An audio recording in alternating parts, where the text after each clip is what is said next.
program. So I invite you to sing along, hum along, witness, ground yourself in the miracles in your own life, whatever feels good to you.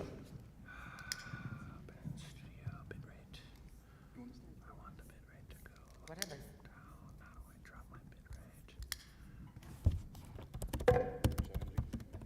You should have let the American light the candle.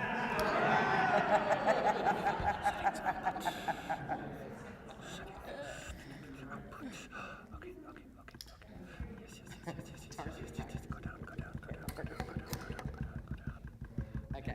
Baruch atah Adonai Eloheinu melech haolam asher kitshanu b'mitzvotav v'tzivanu lehadlik ner shel Hanukkah. Abigail, join me. In English, that's blessed are you, Adonai, our God, master of the universe, who gives us these mitzvot, these spiritual opportunities to do, including that of lighting the Hanukkah lights. Baruch atah Adonai Eloheinu melech haolam אשר שעשה ניסים לאבותינו בימים ההם בזמן הזה. Amen. You want to do the English? Yeah. Blessed are you, Adonai, our God, master of the universe, who gave us miracles in the time of our ancestors, miracles that also last into this time. Amen. Amen. And since it's not the first night, we don't do the last blessing, which we do, which was a Shehechianu blessing, which thank God for keeping us alive, for sustaining us, and bringing us to this special moment. Although we can say that blessing a lot, just not this moment. Thank you, Rabbi. Rabbi Schulman, thank you so much. Let's give her a hand real quick. And thank you to you, and thank you to HEA for hosting this tonight. We're really honored and glad to be here. Justin Friedman, come on up. Without further ado, everyone, Justin Friedman.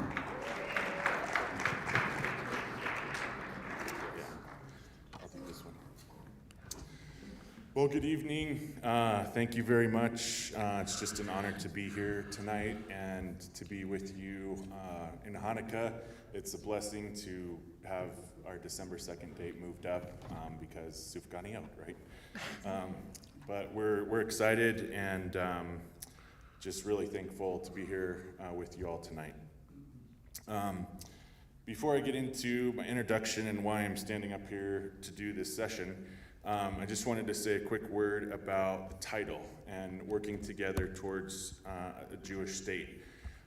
This presentation will be a little bit more biographical than maybe the ones that we've done up to this point. And I wanted to really stick with the theme that Boris and our group put together of shared roots. And so we're going to really dive into some of the men who were really instrumental in that process of the early 1900s leading up to the state of Israel. So I know there's some renowned students of history in the audience tonight, so just keep in mind that lens as we go through our presentation.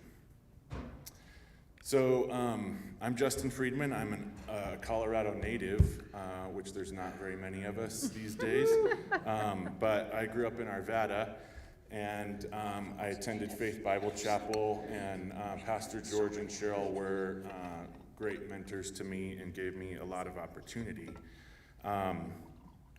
I was able to be part of a kind of a group that did solidarity trips to Israel for 13 years from 2000 to 2012.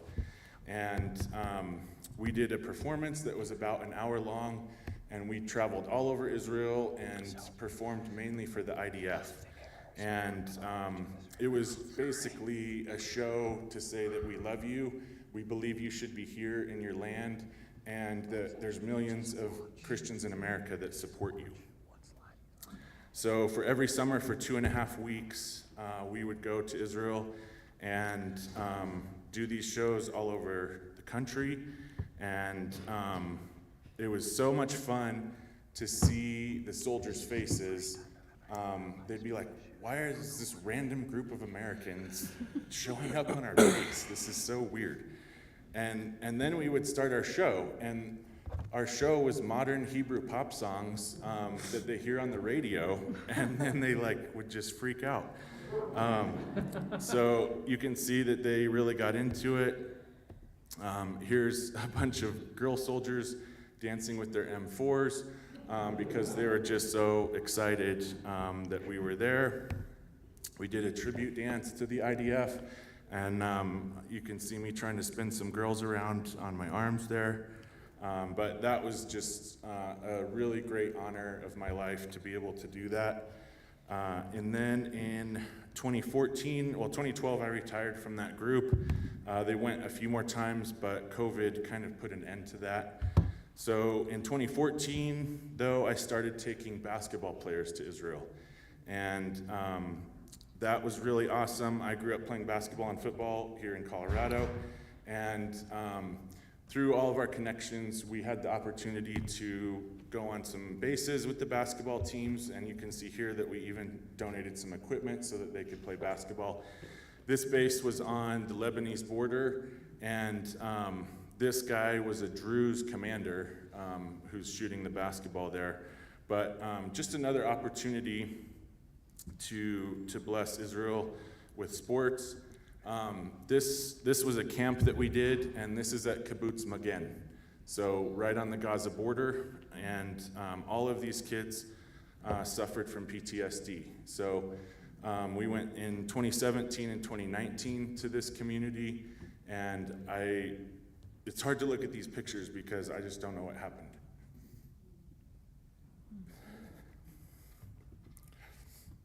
Our good friend, Michal, she was the shliach here, and she facilitated all of this. So the parents, the parents were so grateful because they said their kids could be normal for an hour.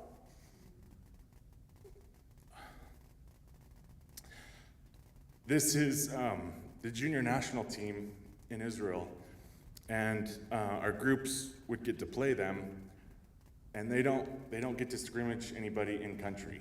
They have to travel to Europe or South America or wherever to be able to play other teams. So they really welcomed us to be able to come and just play. The great thing about it is they have Arab Christians, Muslims on the team, and they exemplify what's great about Israel. Thank you. This is, I think, the only basketball court inside the old city of Jerusalem. And we got to play an Arab Christian team in the Armenian quarter on this court, and that's just a picture of our group there with them. So that was just a phenomenal experience as well. And maybe someday we'll get to do more basketball trips. But we went all over in Judea and Samaria, obviously just outside of Gaza, and just a lot of great adventures. 3 years ago, my wife Corey and I, Corey, you can wave higher than that. I got it. We started a homeschool co-op because we were homeschooled, and we also homeschool our kids. And for the second year now, we're teaching the Israel course for our high school students that meet once a week. And this summer, we had the opportunity to take them to Washington, D.C. and participate in the Christians United for Israel Summit. And they got high school focused programming during that time. And then I had the great privilege of taking them on Capitol Hill and just expressing that we as Christians from Colorado really want to see our elected officials support Israel, both as lovers of freedom and the values that we cherish, and also militarily and materially. That's my oldest son and I, and then my oldest daughter is in that group in the middle, and there she is with the group that she was with. I am also a congressional liaison for Christians United for Israel, and that's been a really great honor. I've gone to Washington several times for emergency fly-ins that they sponsor, and we just let our voices be heard. The other great thing about our group is just bringing in the shlikim and what they can translate to our high schoolers who are close to their own age is better than I can say. So we had an October 7th memorial. Here's a picture of Herzl, who came and spoke in our class, and that was just phenomenal. So hopefully he'll be on the docket for next semester again. But it's just an honor to be able to share and educate the next generation. So that's our Israel Club, where they get together and talk about anti-Semitism and what's going on in the world and how to answer tough questions when it comes to what's happening. Okay, if there's any questions, we can tackle those at the end, but now we can get to the presentation. So here we have an 1840s map, Ottoman map of Palestine, and obviously we're going to get from there all the way up to 1948. Herzl did such a great job in our last session talking about the moments and the men, Theodor Herzl, and how he built Zionism and some of the other factors that led to Zionism. We strategized, so I'm going to do my best to not be redundant, but there will be a little bit of overlap. First, we want to talk about Lawrence Oliphant, and he has such an interesting history. He was a journalist, born in what is now South Africa to a Scottish family. He traveled in the 1850s and 60s and wrote about the Crimean War, the Russians' expansion, Nepal, the Balkans, and the Middle East. Journalism was his main occupation for the majority of his life, but he served the British government in Japan in 1857 and 1858. He also traveled to Ceylon, China, and the US during the Civil War. So, that is an incredible adventure in itself. In the mid-1860s, he served for a term as a member of parliament, but never stopped writing. After this time, Lawrence and his wife became involved in a spiritualist cult movement in New York for nearly a decade. And after a decade, he realized that he'd been financially taken advantage of by Thomas Lake Harris, and in 1879, they broke away and prayed for fresh direction and turned to the Bible for answers. I lost my notes here. Sorry, while I get this back.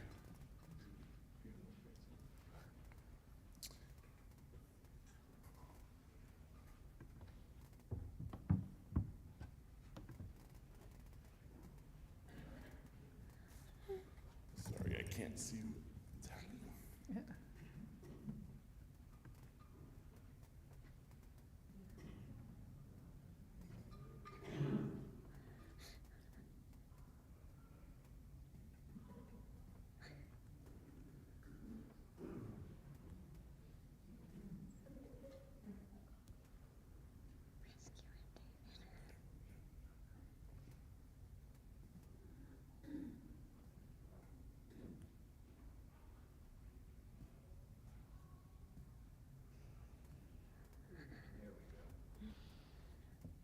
Now we're back on track. Sorry about that.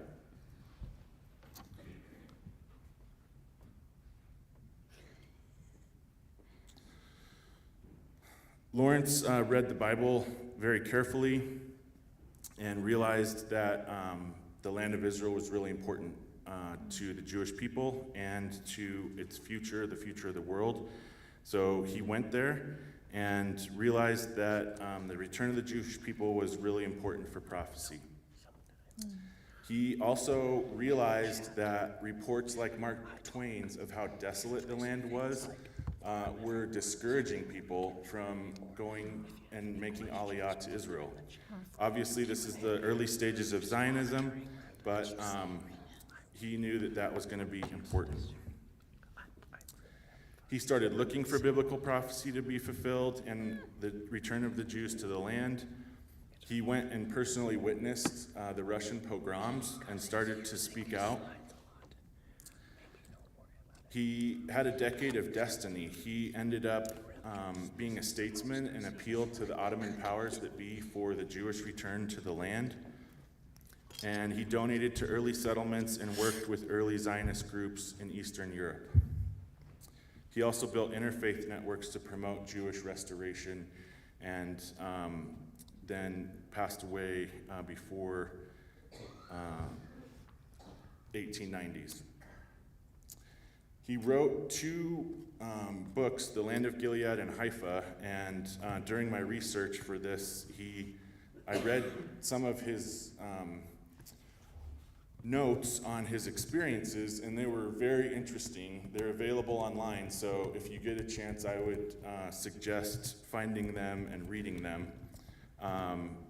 Some of his experiences were just really fascinating to think about Israel at that time. But he believed, and obviously he was right, that Israel could support a massive population agriculturally, and he spoke to that end. Next, we have an American, William Blackstone, and he was a really good organizer on the Christian side in the U.S. and was basically the chief author of the Blackstone Memorial, which we've got some photographs of here. These are documents that are available to see. And he said, why not give Palestine back to them again? According to God's distribution of nations, it is their home, an inalienable possession from which they were expelled by force. And this is the closing summary, and I hope everybody can see the words, but I'm going to read them because I think there's impact when it gets out on the airwaves. So we'll just go through them together. He said, we believe this is an appropriate time for all nations, and especially the Christian nations of Europe, to show kindness to Israel. 1 million exiles, by their terrible suffering, are appealing to our sympathy, justice, and humanity. Let us restore them to the land of which they were so cruelly despoiled by our Roman ancestors. And he was a great organizer, as I mentioned. We're going to quickly go through Reverend Heckler. He was a very strong supporter of Theodore Herzl. He found his book in a bookstore and then sought him out and basically was by his side from that point on. Herzl said, Heckler is a remarkable man. He has opened for me the doors of princes and kings, and he is always at my side.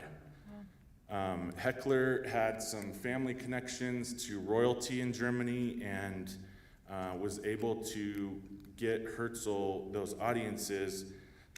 He worked tirelessly. The guy had a ton of energy, and he unfortunately neglected his family as well in that work, but he just was nonstop going. And after his family connections to the government either stepped out or were removed, he just didn't have the same influence that he did. But for the time that he was there, it was really important and got Herzl the audiences that he needed. Then obviously we have Theodore Herzl, which Dr. Melmed talked about last time. And I think this is a significant quote. He said, in Basel, I founded the Jewish state. If I had said this out loud today, I would be greeted by a universal laughter. In 5 years, certainly in 50 years, the world will know it. Herzl wrote this in his diary on September 3rd, 1897, after the first Zionist Congress in Basel, Switzerland. The State of Israel was declared on May 14, 1948, just shy of 51 years later, making his prediction remarkably accurate. And that's a great picture of that first Zionist Congress, where the world started to change. Next, we have David Lloyd George, and hopefully we won't have any incidents. I found a really cool clip of a video from 1931 of him speaking at a Zionist dinner. And unfortunately, the clip doesn't cover the part of his speech that I thought was the most profound, so I'll read that to you. But you'll get to see him in a minute actually speaking, which I think is a pretty rare privilege for something from that time. He was a Welsh-born prime minister, raised on Sunday school maps of Palestine, and saw the Jewish return as both a moral duty and a biblical fulfillment. He was an early legal advisor to Theodore Herzl, a principal delegate of the British Empire at San Remo, which we're going to talk about more. And one of his biggest accomplishments was he appointed Herbert Samuel as High Commissioner of Palestine, the first Jewish person to govern the land of Israel in 2,000 years. And that was from 1920 to 1925. One of his quotes was, "It was in Sunday school that I first learned the geography of Palestine. We had no maps in those days, so we had to draw one for ourselves." And he was very familiar with the land and the principal people around that time. The people that he surrounded himself with, though, are critically important to this discussion. And obviously, we've got Lord Balfour, who was the Foreign Secretary and author of the Balfour Declaration. He was succeeded by Lord Curzon at San Remo, Alfred Lord Milner, Secretary of State for War and the Colonial Influence, Leopold Amory, Assistant Secretary of the War Cabinet, who was of Jewish lineage. He was a passionate Zionist and helped draft policy language and internal memoranda and acted as a bridge between Zionist leaders and policymakers. And then we have Mark Sykes. And just going back to Lord Milner for a second, he was also a strategic supporter of Zionism and became influential in the War Cabinet. We know that Mark Sykes is famous for the Sykes-Picot Agreement, and during that time he was really ambivalent to the land and what was going on. He wasn't really one way or another on Zionism, but after he started getting the blowback from Sykes-Picot, he realized that the foundation that Zionism was setting was very imperative to the success of a national homeland for the Jewish people. So he worked really hard from that point on towards the Zionist ends. Unfortunately, he died of the flu in 1919 before San Remo, but he had traveled all over the Middle East, had a lot of experience between the various tribes and clans, and really learned some hard lessons of the Sykes-Picot Agreement, that imperialism can't just draw lines on maps and think that things are going to go well. And obviously, he was right in that lesson. So, someone that really ties all of these men together, and others, is Chaim Weizmann. And the more I learned about this guy, and I'm sure many of you know a lot about him as well, he must have had an incredible amount of energy. He met with and influenced a lot of these British characters in very deep ways. There you can see David Lloyd George said, "Acetone converted me to Zionism," and as we talked about last time, he created a synthetic way to produce it and helped the Allies win World War I, making gunpowder. Balfour's attitude was not that of a patron, but of a convinced supporter who felt that history had placed a task upon him.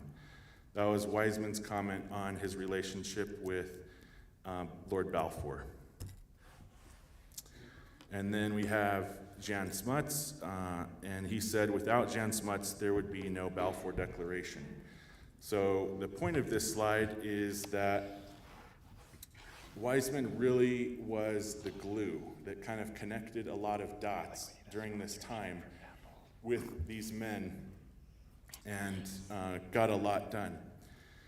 Martin Gilbert wrote Israel, a History, and he said the Balfour Declaration was inconceivable without the personal relationship between Arthur Balfour and Chaim Weizmann. Weizmann said of Balfour, even when no longer in office, Balfour remained one of our most faithful friends. He never repudiated the Declaration, even when it became inconvenient to do so. And then of Mark Sykes, Chaim Weizmann said, he was one of our greatest finds, Sir Mark Sykes. I cannot say enough regarding the services rendered us by Sykes. He guided our work into more official channels. So after Sykes-Picot, Sykes made a lot of connections on the ground for these diplomatic negotiations. Winston Churchill described him as the ablest and wisest leader of the cause of Zionism.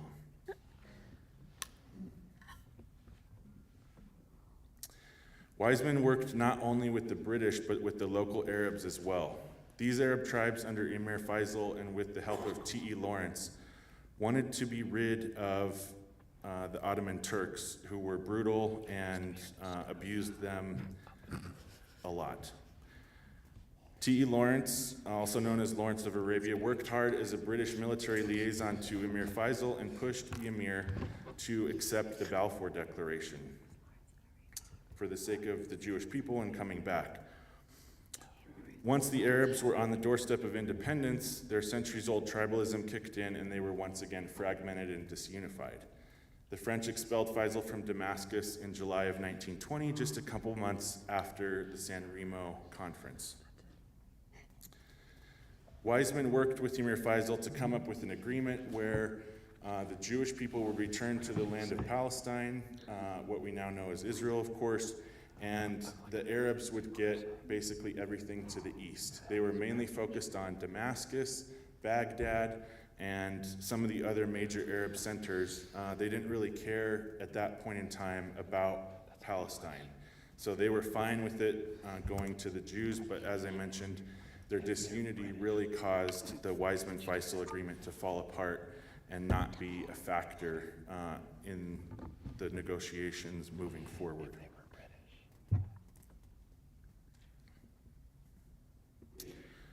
This brings us to San Remo, and even aside from Dr. Melmad's speech last time, who's heard of the San Remo conference before?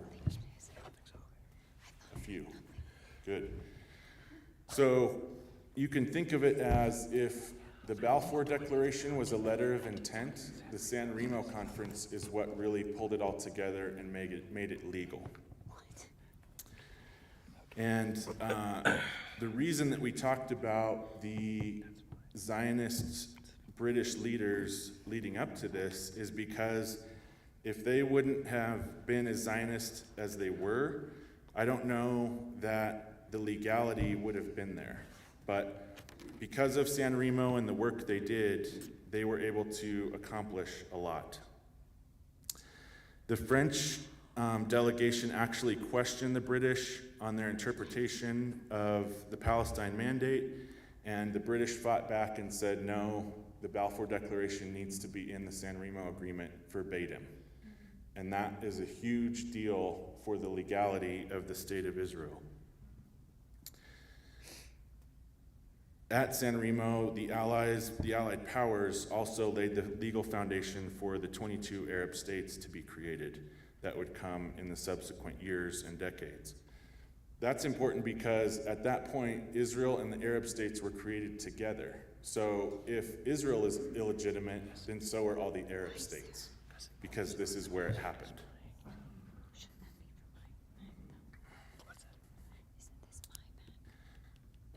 There's some really cool videos because obviously we've had the 100th anniversary in recent years. but you can still go and see the resort where they held the conference. They went in April of 1920 and were there for 7 days and hammered out that agreement.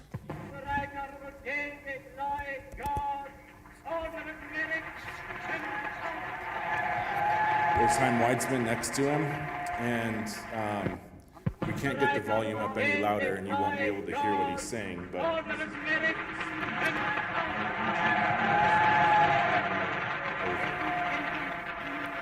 the western shore of the Mediterranean, inhabitants of the globe, three of the greatest powers on earth, representing between them 1/3 of the total inhabitants of the globe.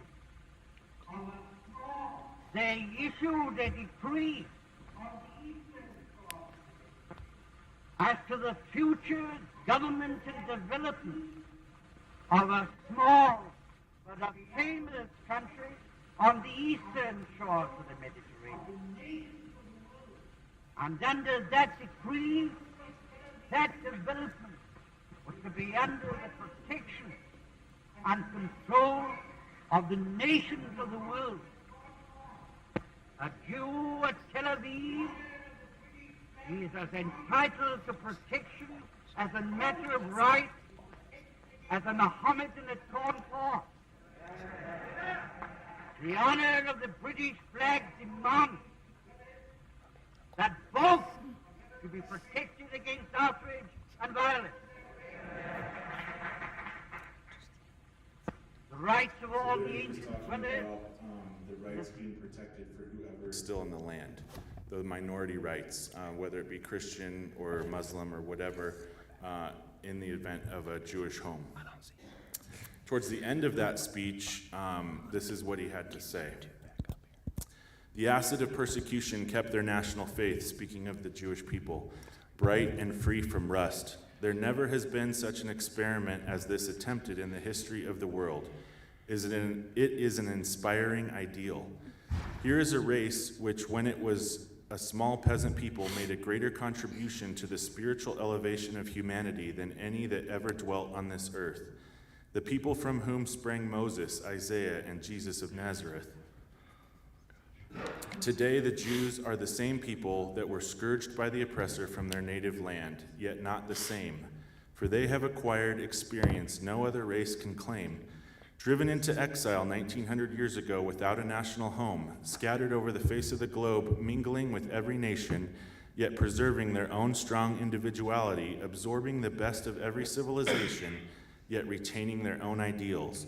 They now have an impulse to rebuild their old home, to live their own national life, to renew their contribution to the human thought on the same hills, under the same skies. Those whom Zionism is assembling in Palestine come, and will continue to come, from every quarter of the globe, from every form and fashion of national life which they have each lived, whilst preserving the integrity of their Hebrew souls. Since they come enriched by contact with every national civilization on each, we are entitled to expect great things from such an experiment, not for Palestine alone, but for the world, not only for the children of Israel, but for all the children of men. So, David Lloyd George represented Britain at San Remo. He worked with Balfour closely, and that dinner was basically a thank you dedication to him, and they named Ramat David in Israel after him, even the Air Force Base now. And the main portion of his war cabinet of 1917 were Zionist Christians or Jewish. And he said that his work at San Remo, he considered some of the most important work of his life. We'll go quickly through Lord Balfour. He was raised in a devout Scottish Presbyterian household and saw Zionism as biblically foretold. In 1917, he issued the famous declaration supporting a Jewish homeland. He once remarked, My interest in the future of the Jews is deep because my life and my upbringing have been laid in the atmosphere of the Hebrew Scriptures. And that would be a blessing for sure, and is a blessing.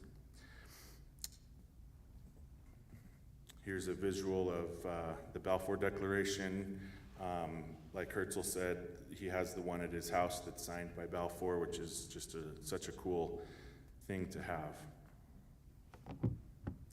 Next, we have Allenby, and his story is quite amazing as well. He was Anglican and was connected to the Church of England throughout his life, and was tasked by the British High Command with taking ground in the Middle East against the Axis Allied Ottoman Empire to reduce the risk of the area being taken by other nations at the conclusion of the war. He arrived in June of 1917, and a month after his arrival, he got word that his only son was killed in action in France. This was understandably derailing for him, and he was even seen crying in public. He was a very stern man, and that was not in his normal character, which is very understandable. So, very close to the time that we're at now, on the eve of Hanukkah, 1917, Allenby dismounted his horse outside of the Old City and walked in. It is widely reported that he got off of his horse and said only the Messiah should enter Jerusalem on a horse. There was two reasons for that. He was a Christian and believed that the Messiah should be the one to ride in. But in 1898, Kaiser Wilhelm II had the Ottomans remove a portion of the wall next to the Jaffa Gate so that he could ride in on a white horse.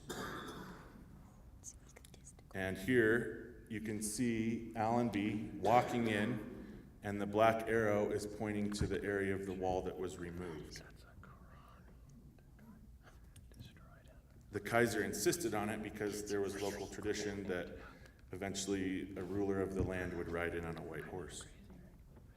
And here's pictures of that.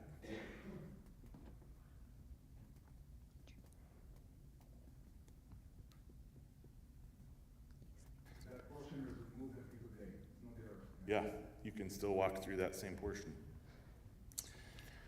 And General Allenby steps to the citadel, and they gave a proclamation of protection for the minorities in 7 languages. And this was a pamphlet that was printed in Ohio commemorating the event, and I thought it would be fitting since it's Hanukkah, obviously showing Judah Maccabee and then Allenby. And here's the proclamation of protection.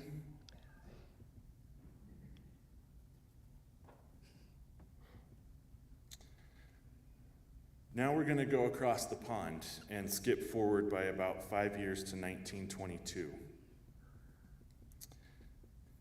And this is the American echo, so to speak, of the Balfour Declaration, favoring the establishment in Palestine of a national home for the Jewish people, resolved by the Senate and House of Representatives of the United States of America in Congress assembled, that the United States of America favors the establishment in Palestine of a national home for the Jewish people, it being clearly understood that nothing shall be done which should prejudice the civil and religious rights of Christian and all other non-Jewish communities in Palestine, and that the holy places and religious buildings and sites in Palestine shall be adequately protected.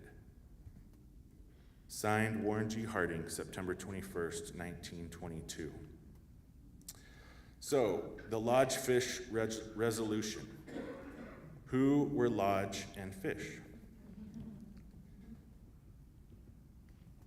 Sir Henry Cabot Lodge Sr., he was a Republican senator from Massachusetts at that time. And he is quoted as saying, "It is not merely sympathy, it is a debt of justice which the civilized nations of the world owe to a people that has preserved its identity through centuries of exile and sorrow. They are a historic nation with a right to live once more within the borders of their ancient home.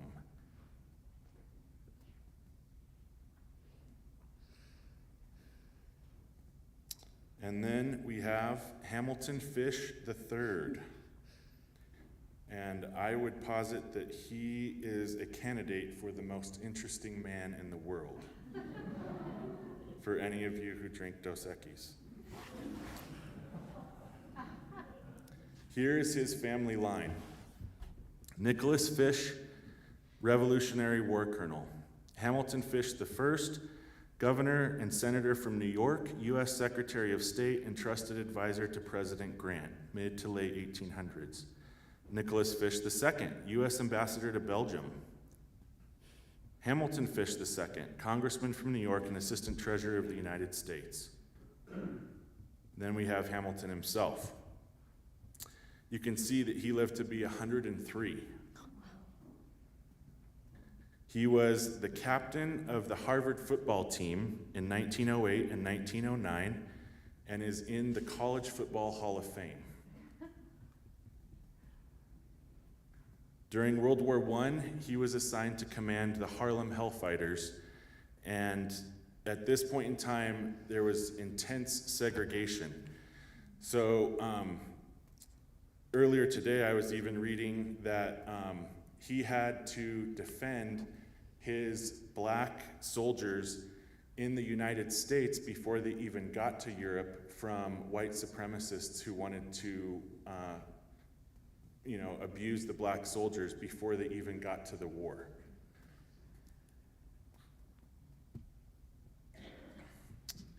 He witnessed the decades leading up to the creation of the State of Israel, but also publicly showed support for Israel in the decades following, and he publicly called on President Nixon to support Israel with weapon sales in the 1970s. But at this time, he was actually in Europe leading up to World War II, and met with some officials in Germany and discovered the plans of the Nazis and what they wanted to do should America enter the war and the Holocaust, etc. And from there, he started working with Fanny Holtzman to rescue Jews from Europe. So he had really an incredible life, more than we can get into here, but he was co-sponsor from the Congress for the Lodge Fish Resolution. Thank you for your patience as we go through these biographies. I just think it's important to dive into who these people were and what they said and what they did. Going to South Africa now, we have Jan Smuts. He was very Zionist. He was a member of the British Imperial War Cabinet in World War I, part of the Paris Peace Conference. He was the only person to sign both the League Covenant for the League of Nations and the UN Charter. And he was the Prime Minister of South Africa in 2 terms. And he really was a Bible-believing Christian and believed that Zionism was important for the Jewish people. He said, "We are fighting today for the very foundations of civilization against those who have gone into rebellion against the moral and spiritual values upon which civilization rests. We stand for the holy things of man's long advance. With those holy things, the problem of the Jew is peculiarly bound up. Can Christian Europe and America forget the people of the book who gave them the greatest books in the world, in which the human soul has expressed itself as nowhere else in literature?" That was a radio broadcast 4 days before Pearl Harbor.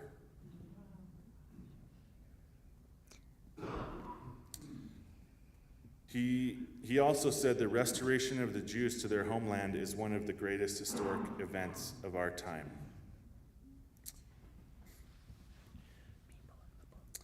Next, we have Lieutenant Colonel John Henry Patterson.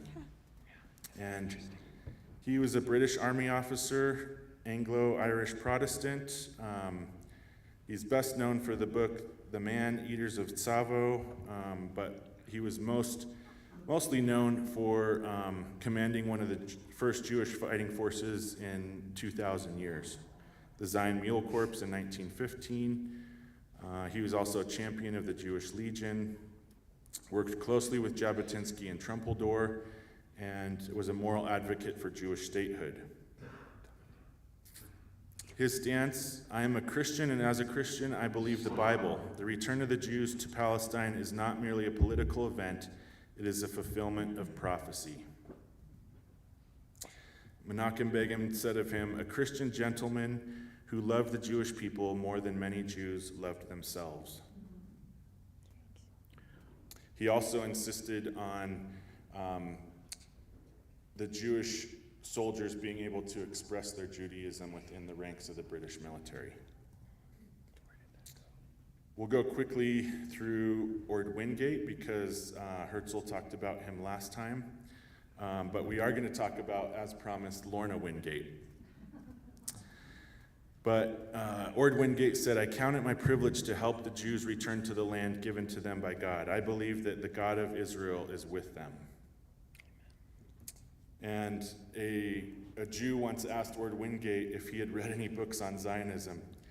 He said, there's only one important book on the subject, the Tanakh, and I've read it thoroughly. This is the cause of your survival. I count it as my privilege to help you fight your battle. To that purpose, I want to devote my life.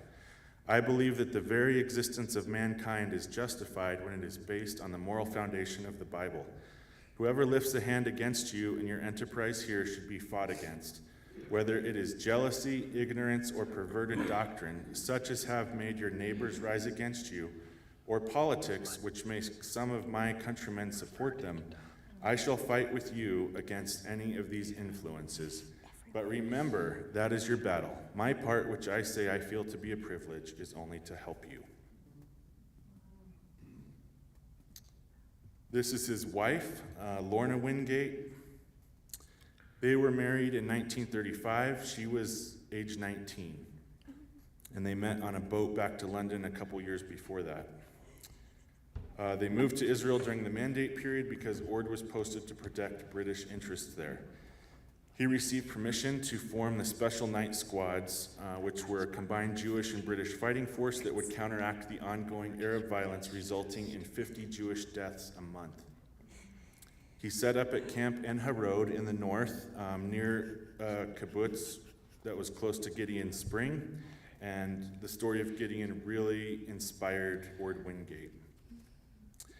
Eventually, he was doing such a good job against the Arab terrorists that the British High Command sent him to Ethiopia, and his last message to the Jewish fighters at En Harod was, I am sent away from you and from the country I love. I am transferred because we are too great of friends, but I promise I shall come back.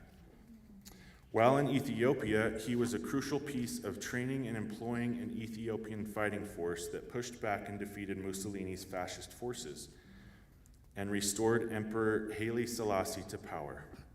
His force was named the Gideon Force. From there, he was reassigned to Burma, where he was killed in a plane crash, as Herzl mentioned last time, and is now buried in Arlington. Lorna Wingate picked up the torch and in 1945 did a speaking tour of the US and Canada, imploring both Christians and Jews to help support those trying to escape from Europe. In Canada, she worked hard for Canadians to pressure the British government to stand by the Balfour Declaration and support a homeland for the Jewish people, noting that if that did not come to pass, the democratic and Christian peoples of the world would pay the price. Leading up to the League of Nations vote in 1947, she personally wrote to Emperor Selassie to vote for the partition of the Jewish state in Palestine, calling on him to remember Ord Wingate's contribution to a free Ethiopia. They ended up abstaining from the vote and thus were not counted against partition. In 1949, she co-chaired the Youth Aliyah movement, tirelessly working to help with the establishment of Jewish immigrants returning to Israel. In 1953, she helped found the Yamin Ord campus on Mount Carmel in northern Israel in memory of her husband.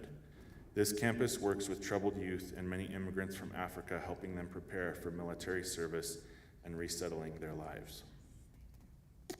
And that is another picture of Ord Wingate's Bible, which she dropped out of a plane to soldiers who were fighting in the War of Independence as a key memento that she thought they would be encouraged from. They were definitely encouraged from it. They got it and won the battle, and it's now in the museum in Harod. So from here, we've got the regional atmospheres leading up to the state of Israel. And just some images of that time. In Europe, we've got the pogroms, anti-Semitism, the birth and evolution of modern Zionism, the collapse of European empires, obviously in World War I, and talking about the Austro-Hungarian, the Russian, Ottoman empires. Then we have the League of Nations, the British and French imperial strategy, World War II, the Holocaust, and I apologize, I think the Holocaust deserves its own class. It's how do you even start in an overview like this? And then post-war displaced persons activism. So these are some of the elements that were happening in the sphere of Europe leading up to that time of the creation of the State of Israel. And then we have Soviet, their surprising pro-Zionist stance in 1947, and Stalin wanted to do anything that he could to weaken the British. So since the British were pulling out of the mandate, he supported the Zionists and the State of Israel.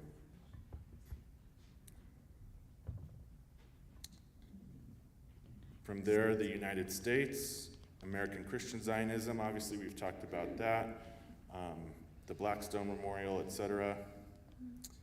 Jewish American political activism, the Holocaust's emotional impact on American society, U.S.-British tensions after the White Paper, which we could definitely get into more.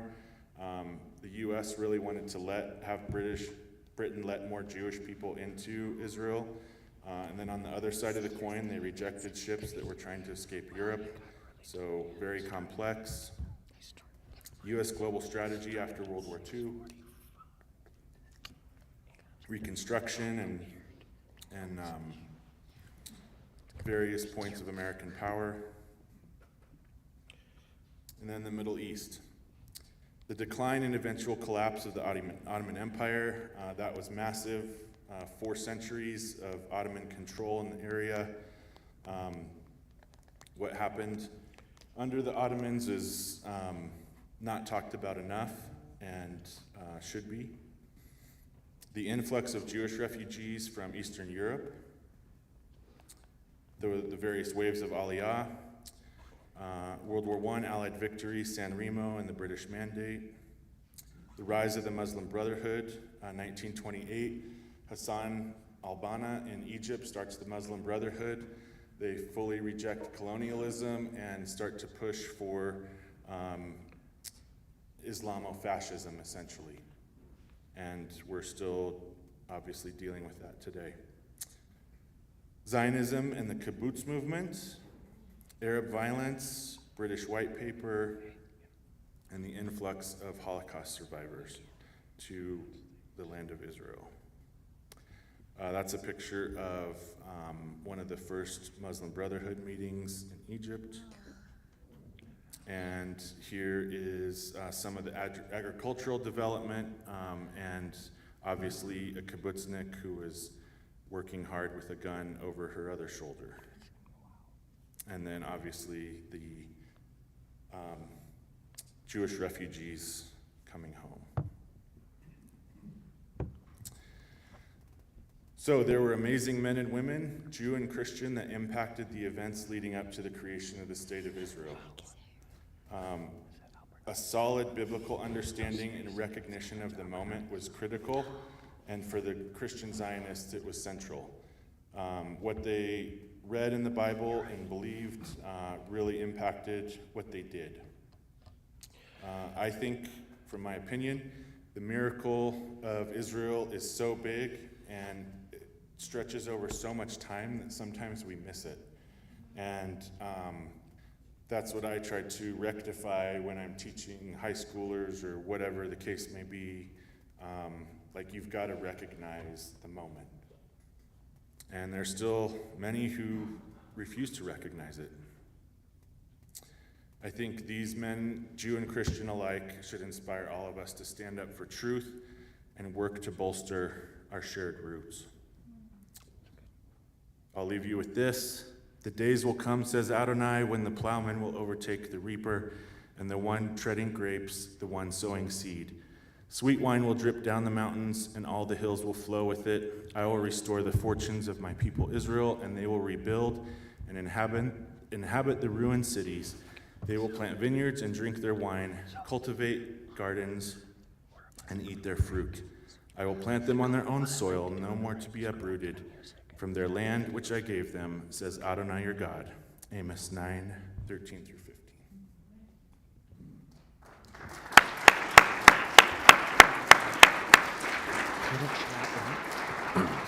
Justin, here's what I noticed. There's enough material there for you to take about the next 10 sessions. So you can just take us deeper in all those things, right? Oh, it's so hard. Say yes. Yeah. Okay, yes, yeah, sure.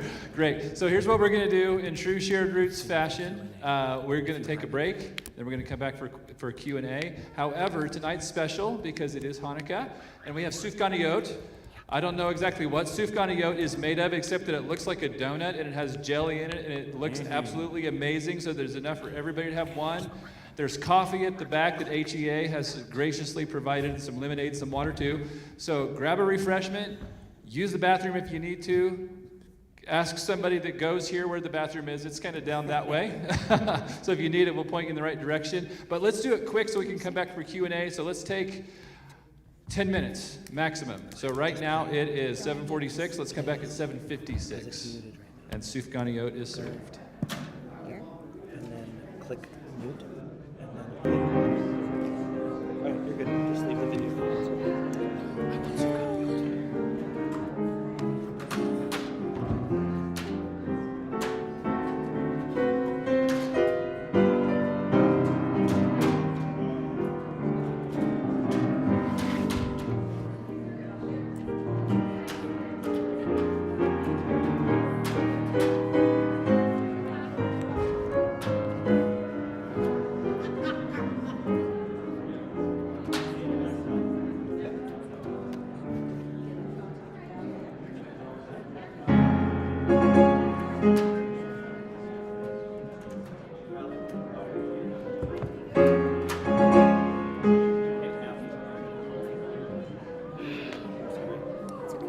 Okay. I'm gonna get lemonade though. I've never had it. I need someone to experience this. Stacy, this is my first time coming to you.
So she watched her mother like at the end. Like that big.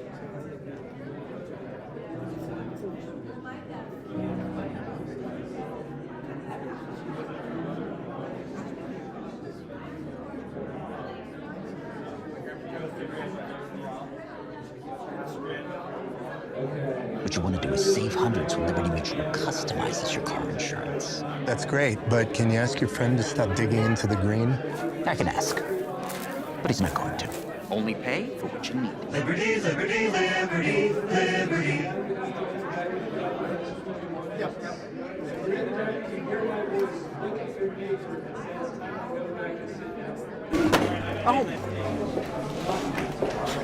So is this up to date? Mostly. At my last job, we used this tool called Scribe for onboarding. Everybody look at Father Phil in the hat and follow him back to your seat. Maybe not to his seat. Okay. We got a few stragglers in the back. Come on back. Yes, Pastor Jack, thank you. Hey, I'm going to say this right now before I forget. So, I just saw Caden. I just want to recognize him because Caden, there he is. Everybody clap your hands for Caden. Caden has done security for us, I think, every one of these classes, so he's just volunteering his time. So, Caden, thank you so much for keeping us safe.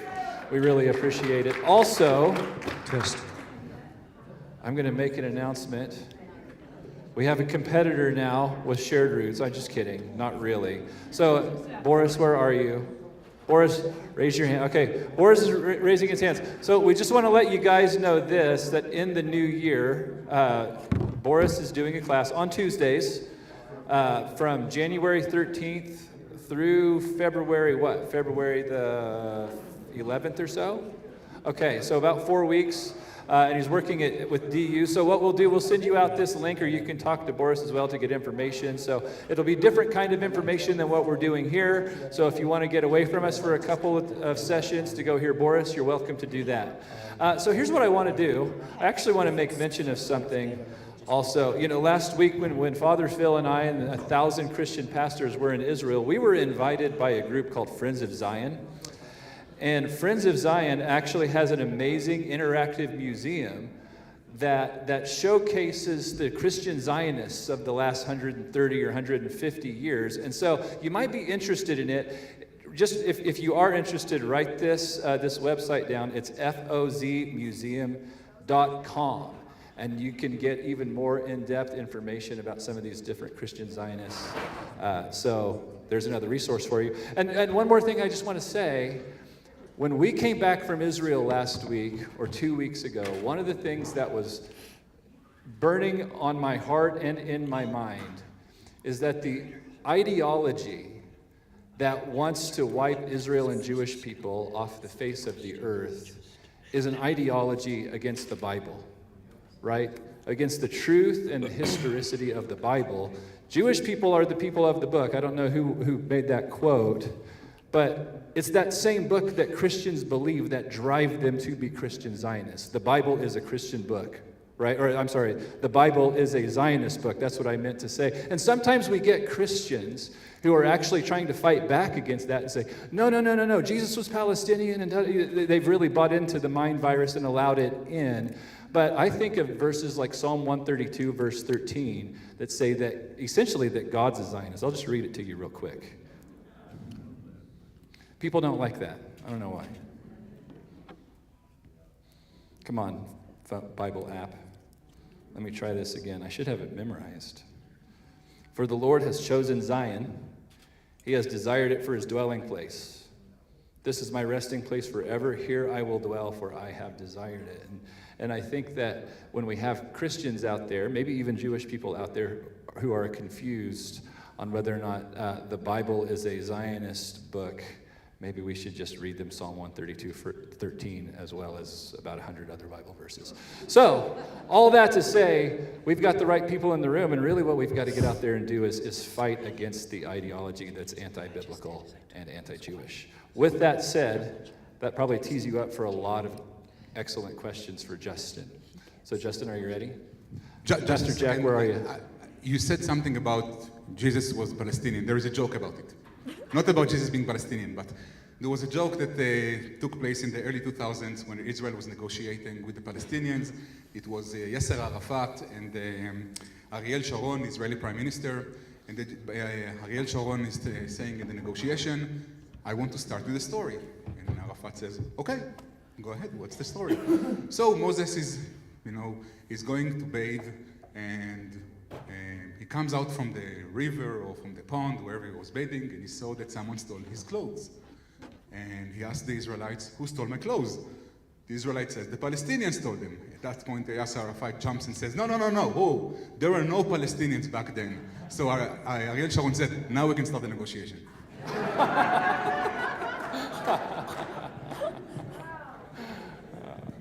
I love it. Well, I hope that was on video.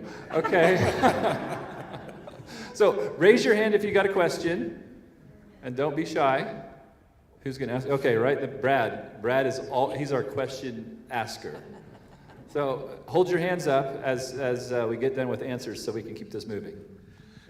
So it was interesting to see all of the portrayal of a lot of people from the UK who were Zionists, who were supporting it, and yet I am then confused because the UK, or politicians at least, were some of the ones who were carving it up in pieces and saying, oh, okay, well, what we were originally going to give as Israel, okay, well, let's reduce it, and let's reduce it again, and let's reduce it again.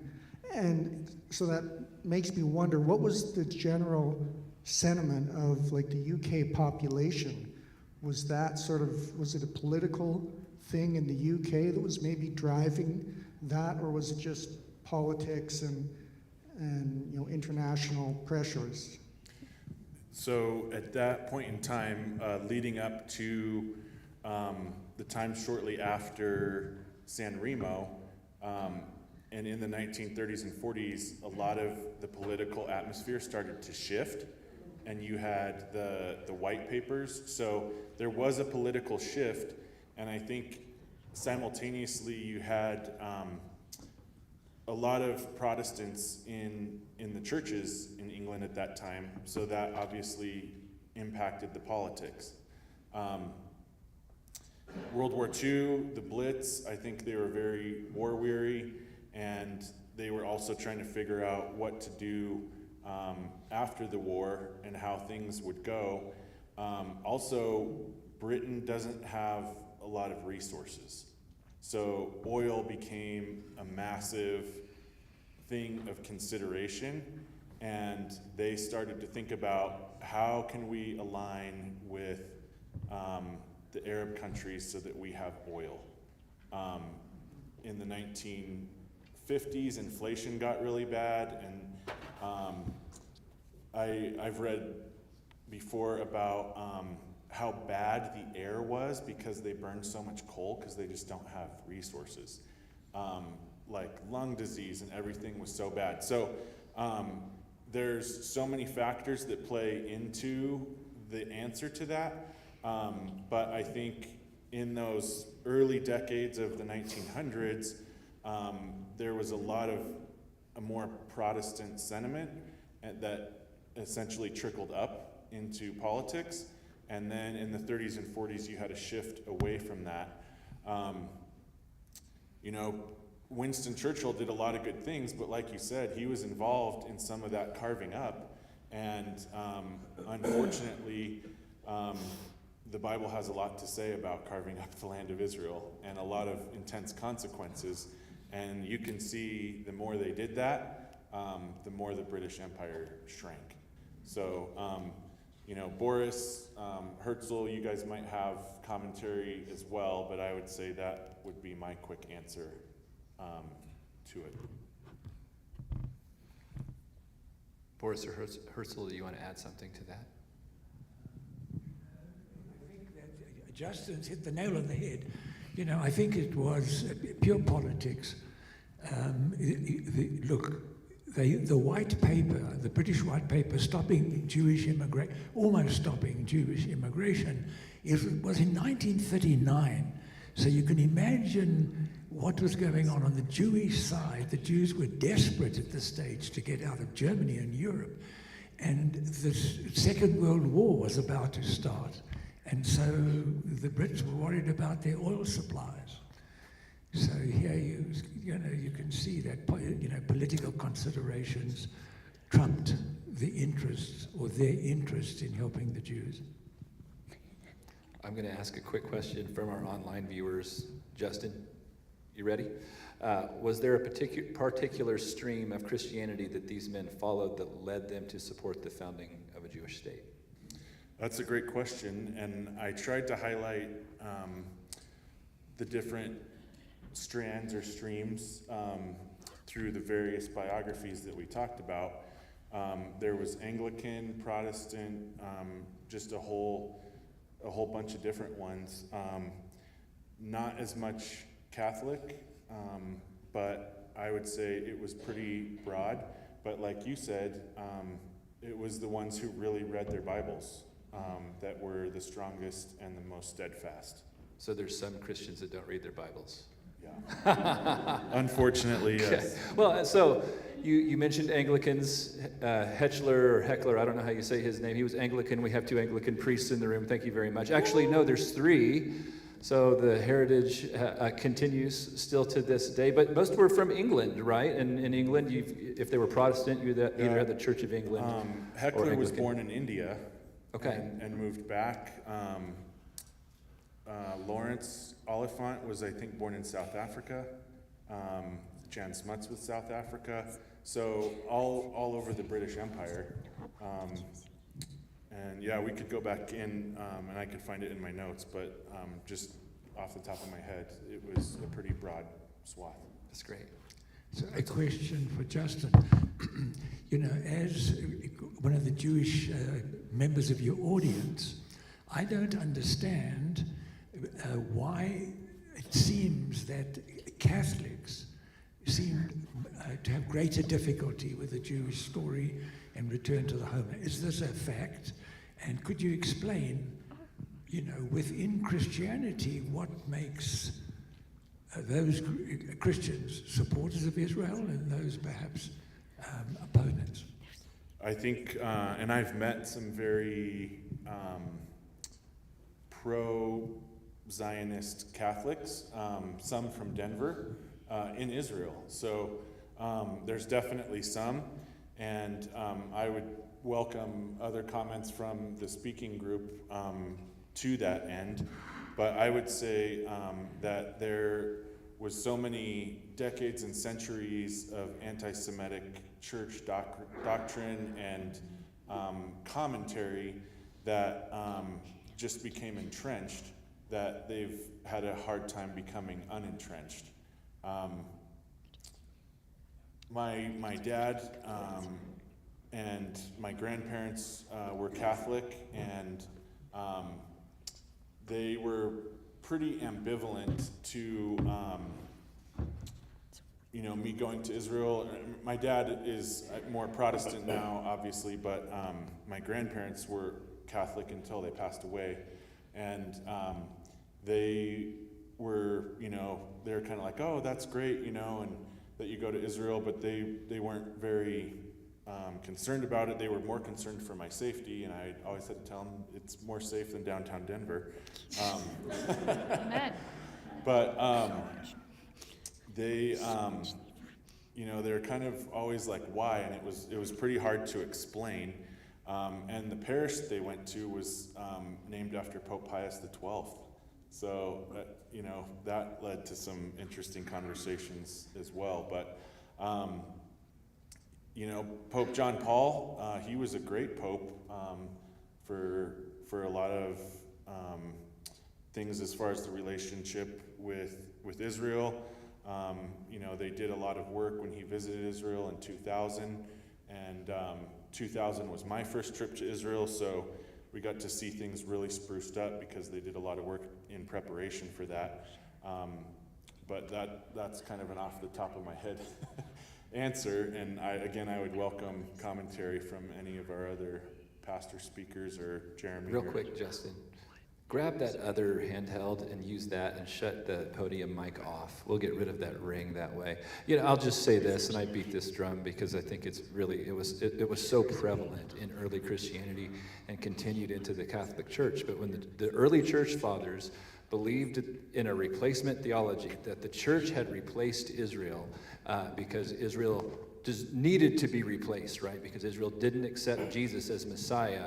And that kind of baked an anti-Semitism into early Christian doctrine that really, when the Protestants separated from the Catholic Church, what year was it, Father Walker? 1500s, yeah, 1500s Reformation era. It seems that some of that anti-Semitic theology stayed, I shouldn't say it this way, but I'll say it anyway, stayed with the Catholics and didn't come with the Protestants, maybe.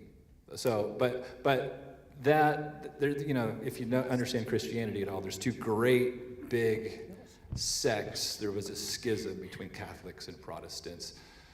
But anti-Semitism was a part of the early church doctrine and theology, and it's something that even the Catholic Church, in what year was it, 2000, I think it was 2000, that they actually repented or recanted some of that.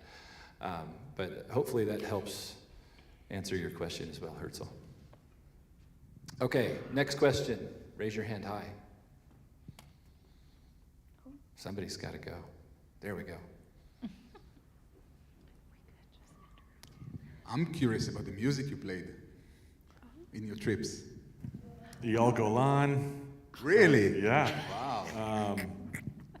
Ishai Levi. All the ones that you would know. Wow, that's very impressive. Dad. You should have done a couple of ones here. Let's go. Yeah, I wasn't a singer, and you wouldn't have me back if I tried to sing now. But yeah, I did the dancing. Yeah, we could do a whole class on just those experiences. My second trip to Israel was a week after the Dolphinarium bombing in the Second Intifada. 2001. And we went every year during the Second Intifada. And that was a really weird experience because we were the only tour bus there. Yeah, we were the only ones. I was about to say. We had to call archaeological sites the day before we were going to be there, so that they would open them up because there was nobody there. And I remember one of our shows we did in Samaria, and my mom was actually with me on that trip, and she just sat and held an Israeli and cried for the whole show because they just felt so alone and so isolated during that time. And man, time is a really weird thing because you live kind of through that with Israelis, and you can talk about it, like I can talk about it with my friends because we had those shared experiences of what was going on at that time. And then you're trying to teach people about it, but there's so much going on now, and how to deal with it now and respond to that. So, yeah, going to Israel for almost 20 years in a row was just a really intense experience, and now we're trying to get our kids there so they can experience it as well. Thank you. Other questions? We're going to have Brad ask another question if you guys don't raise your hands.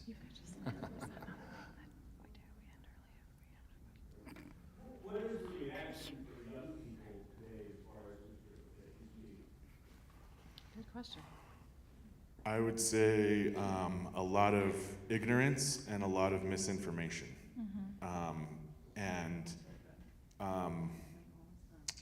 I would like to hear what Jeremy has to say about this as well, but it seems like even people in the church are at such different places with their biblical literacy that it's really hard to figure out where each individual person is at and then to be able to have a conversation from that point. Like my kids, I've got a freshman, a sophomore, and a junior in high school, and we've got Hebrew art in our house and pictures of Israel in our house, and so they've really grown up with it. But I've just seen some of their friends who were, claim to be Christian, and it's like, it's like almost a foreign idea to them. So, and then a lot of, I guess you could say, secular high schoolers are so distracted with social media or their phones or whatever that, like, the concept is almost foreign to them, which makes them a very quick breeding ground for ideology when they get to college. And that's tragic, and that's why we're doing what we're doing. Because you only get so much time before they have to make a decision on their own of where they stand. So, Jeremy? Our team, Hallie and David, myself, we're on college campuses, namely CSU, CU, and DU regularly during the school year. I would say that there's a majority of students who are pretty ambivalent and uninformed in general. They hear a lot of the terms, even the term anti-Zionism or anti-Semitism to most college students on those campuses will say, I'm not exactly sure. Or they might, especially with anti-Zionism. And what they can't do is understand that what anti-Zionism is and what it's defined as by the anti-Zionist movement is vastly different from what Jewish people say Zionism is or what the Bible says that Zionism is. And then they definitely don't see how anti-Zionism results in anti-Semitism, or I would say is anti-Semitism. And so we're educating them on that and then really trying to charge them to think critically and see that this anti-Zionist movement is actually an unjust movement, not a justice movement as it masquerades to be. So we find most students have not thought deeply about the issue at all. Which is good. I say this to people all the time. That's actually good, because when Hallie and David and myself, when we're out on the campuses, we're actually able to get them to walk away going, I guess I haven't thought deeply enough about this. I guess I haven't actually educated myself. I just follow my friends to the protests, or I just listen to this friend who always reposts all this anti-Israel garbage on social media. And so getting a real person to talk with them in a very sincere and respectful way about the issue causes them to realize that they don't know jack. They really don't. And that should be encouraging to you as parents, as grandparents, and as people who might actually want to just talk to a young person. But we have to be respectful with it, right? We have to invite their ideas, and when they say, well, we're worried about Palestinians, you know what? We're worried about Palestinians too. It's not right what Hamas did to 60,000 of them, right? And so we affirm so much of what they're thinking because it's right to care about justice, right? We want our young people to care about justice. Then we have to help them channel that in the right direction, right? Let's not call injustice justice. That would be a bad thing, and it's bad for your Jewish friends. So Amir's raising his hand, but that would be my comment and my response. I want to add to something you said about the difference, the concept of Zionism, how is the difference between Zionists and people that are defining themselves as anti-Zionist. A few months ago, I was in one of the protests, and someone came to me and confronted me, and it was back and forth. It became pretty heated, and at some point he told me, and I bet you're a Zionist. And he said it in such a, malicious way. And I told him, yes, I'm a proud Zionist. And you can see that he had like a short circuit in his brain. How am I embracing something so horrible in his mind? I told him, I'm a proud Zionist. And how do you sleep at night? Very well. But it was a really interesting thing for me to see that me and him don't have the same understanding of what is Zionist and what is Zionism. Right. Yeah, no, that's great. Because if we're going to talk with young people, coming back to your question, have a respectful dialogue about whether or not Zionism is right or wrong, then we have to start with defining our terms. Right? So let's all get on the same page about what Zionism really is. And so talk to a real Zionist about what Zionism really is, not people who perpetuate a negative narrative against Israel and all Zionists and all Jewish people and all people that stand with them.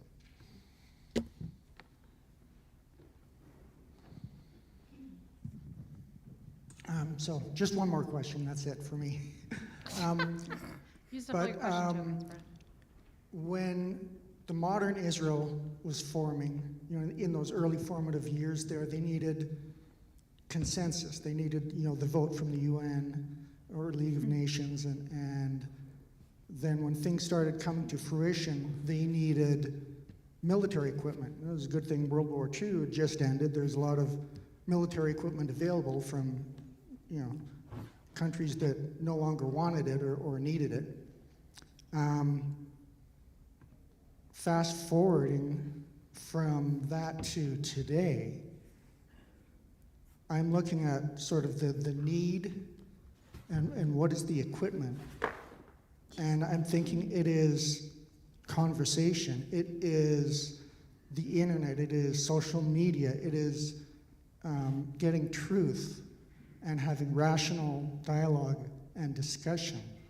Would that be your thoughts on what the need, the most important need is right now for Israel as a nation? Yeah, so there's about 15 million Jews in the world and around 9 million in Israel, and there's 1.2 billion Muslims and Arabs. So the proportion of social media traffic for and against Israel is 40-1. So, and in Middle East Study Group, Herzl connected with a commander in the IDF who they look at that stuff. And so when you've got these viral disinformation events that go out and twist things so quickly, I 100% agree. We have to talk about it, and we have to do a really good job and stand up for truth and defend it. But those are the stats of the difference, because it's pure, you know, it's demographics. That's how big the spread is. Yeah, I mean, I feel like a lot of times, man, what else can I do? Because things will happen so fast. And I read an article about an interview that the IDF did. I think it was with Shabak or something, and they were interviewing one of the propaganda guys that they captured in Gaza from Hamas. And he said, yeah, we were so good at that, because as soon as anything happened that we could potentially blame on Israel, we would get the word out as fast as possible. Like, that's part of their playbook. So then you multiply that by 1.2 billion Muslims who are anti-Zionist, anti-Israel, anti-Semitic, and they can send things so fast that it's really, really hard to defend that in this age of technology. So I agree with you. Yeah, we got to do a really good job, but that's also what we're up against. Sorry. My question is, so I've been talking to my son, which just graduated with a history degree, and his focus is on Israel. He said that the originator of Zionism, you know, the book, the original writings were, you know, for the Jewish people to move in and annihilate everybody else. And and that's, I don't know, again, I wish he was here, but he's babysitting. But for me, I didn't do very well in Israel doing history, because it was all about wars, and that just really was hard for me. Is that true, or is he getting that misinformation from somewhere else? Because I think my first question back would be, by the original writings, are you talking about like Theodor Herzl's book, Der Judenstaat, or I think so. something? I think that's what he said. Something else. I don't think that's true at all. And leading up through the whole section of time that we talked about, San Remo, the Weizmann-Faisal Agreement, all of those had built-in protections for minority groups. Anytime you had Muslim conquerors from the Ottoman Empire, every minority group was a dhimmi. So you were paying jizya tax to the overlords, basically, just to exist. I don't, all of the agreements, they never talked about that. As far as annihilating anybody, that from anything that I've studied or read, that does not ring true. And Herzl, do you have comments on that?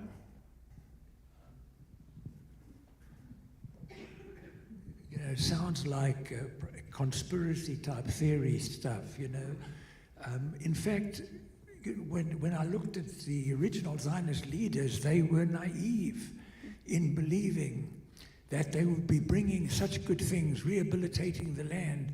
They had seen, like we mentioned last time, the Arab immigration into Palestine because of the economic development brought on by the Jews.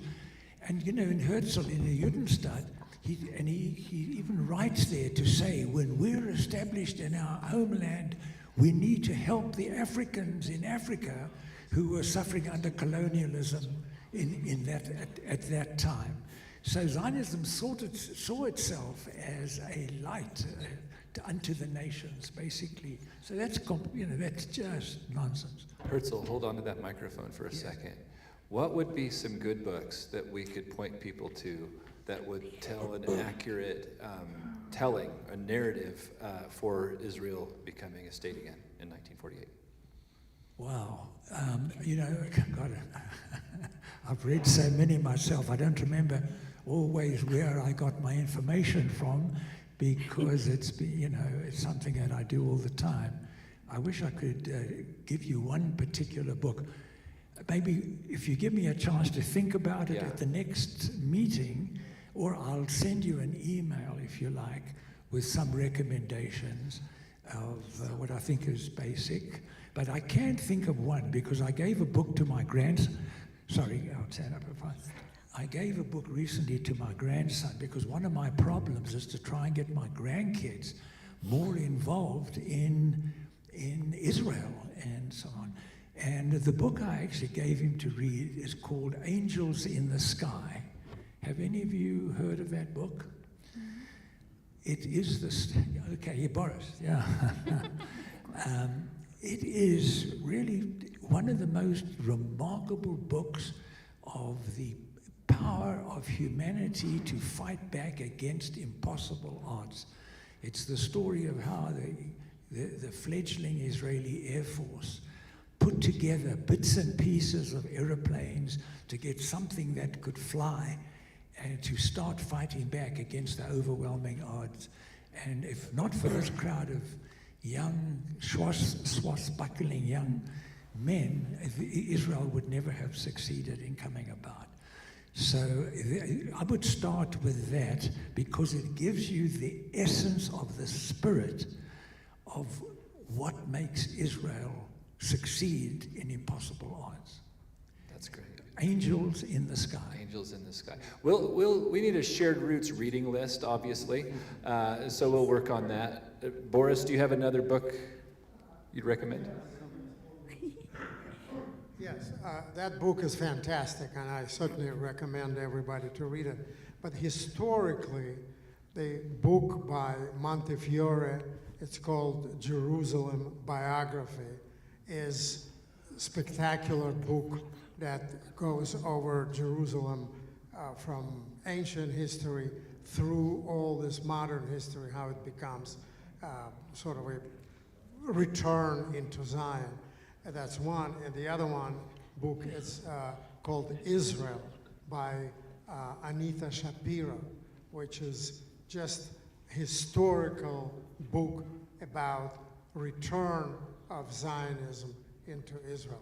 Pure history, fact by fact.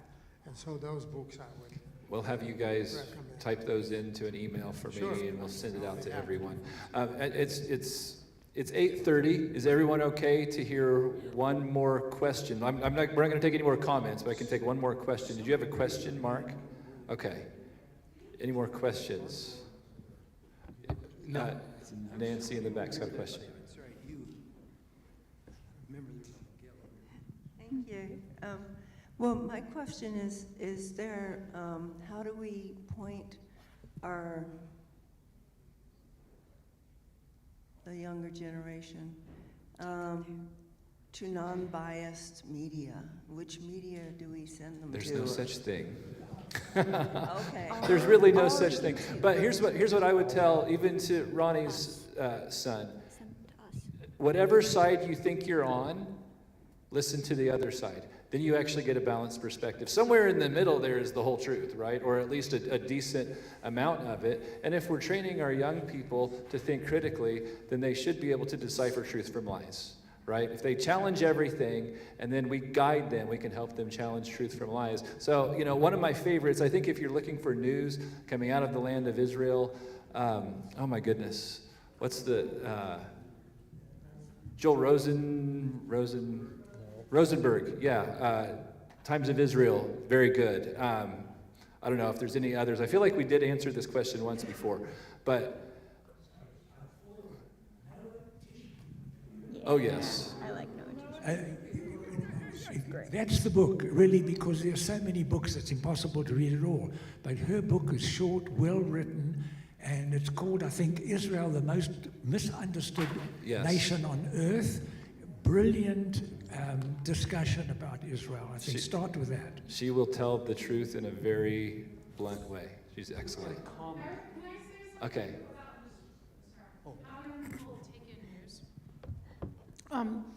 I would send your young people to reliable, like following Noah Tishby on social media, on TikTok, or where they talk about Israel in a way that young people consume media.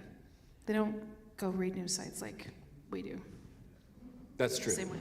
Lizzie Savetsky, amazing. And it's just hard-hitting, and it's punchy, and she'll just tell you the truth. So there's some really great social media resources out there. We'll put together a whole resource list for you, because I understand what you're saying is we're concerned about our young people, and they're on social media. By the way, Stories of Anti-Semitism has a decent channel too. So we've got podcasts. Our podcast, Satan 9, talks all about Christian anti-Semitism. We've done videos with Herzl. He's given a history of Israel from 1948. So we've got teaching and topical videos, as well as podcasts, as well as stories from some of the people in this room about what they've encountered, including Gitit. Thank you very much, Gitit. Quick comment. One last comment, and then we got to go because we've had Sufganiyot. We're going to fall asleep soon. Josh, this is just one comment on something that I think people are ignorant to, and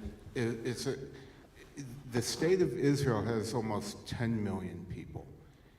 But they're not all Jews. The Jewish population of Israel is 7.3 million of that 10. And people I run into don't understand what the state of Israel is made up of. They view it as just a state of Jews. And they don't understand that there is a large population that lives in peace together in Israel. And it's something when I talk to friends, they don't understand that at all. To that comment, in the last year, the Arab Christian population, the Israeli Arabs, and the Druze,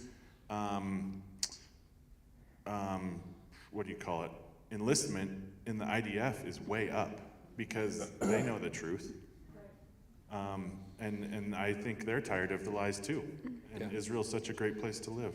So. There are plenty of Arab influencers on social media, like Yosef Haddad, or Nas Daily. Yeah, okay. Yeah. So there are lots. There are I'm not sure if there are as many voices out there that are pro-Israel and fighting anti-Semitism, but there are a lot. And I know you guys maybe aren't spending hours a day on Instagram, but really find the posts of stories of anti-Semitism and all these others and share them with your friends and comment and like, because what that does is that boosts our content online. It might, after it gets boosted, it might find its way onto the feed of one of your grandchildren. So there really is an ideological battle that's being fought online, and there is something you can do about it. It's not like all is lost there. So with that, we're going to conclude. I'll tell you, this is the last Shared Roots class for the year, but we're going to be back in 2026. Amir Kaufman is going to be teaching our next 2 sessions. Give him a hand. And we will send you emails all about the upcoming classes. So Happy New Year to everyone, and Happy Hanukkah, and Merry Christmas.